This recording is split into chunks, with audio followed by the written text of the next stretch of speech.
দর্শক, ডাকসু নির্বাচনের বিষয়ে জানাতে ঢাকা বিশ্ববিদ্যালয় থেকে যুক্ত হচ্ছেন সহকর্মী রাকিব হাসান। রাকিব, নির্বাচন তো দরজায় করা নাচ্ছে, তো এই বিষয়ে সার্বিক কি কি তথ্য আছে আপনার কাছে জানাবেন?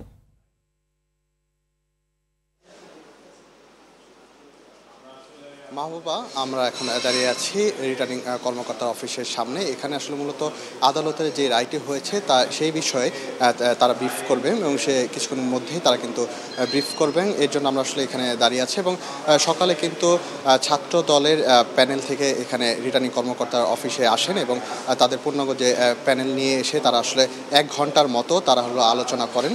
তাদের পরবর্তীতে তারা জানান যে আসলে নির্বাচন সুষ্ঠু করার লক্ষ্যে এবং যদি শান্তিপূর্ণভাবে নির্বাচন হয় সেই লক্ষ্যে কিন্তু তারা আসলে রিটার্নিং কর্মকর্তা এবং যারা নির্বাচন কমিশনে রয়েছেন তাদের সঙ্গে আসলে আলাপ আলোচনা করেছেন এবং এখানে কোনো অভিযোগ হয়েছে কিনা বা এই ধরনের প্রশ্ন করা হলে তারা বলেছেন পরবর্তীতে আসলে রিটার্নিং কর্মকর্তা বা তাদের পক্ষ থেকে এই বিষয়ে ব্রিফ করা হবে।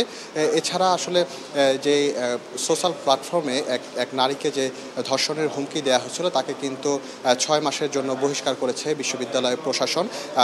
তারা আসলে এখন 6 মাসে কোনো ধরনের কার্যক্রম বা ক্লাস তাকে আসলে বর্জন করা হয়েছে। এছাড়া এই যে প্রচারণায় কিন্তু ব্যাপক সাড়া দেখা যাচ্ছে।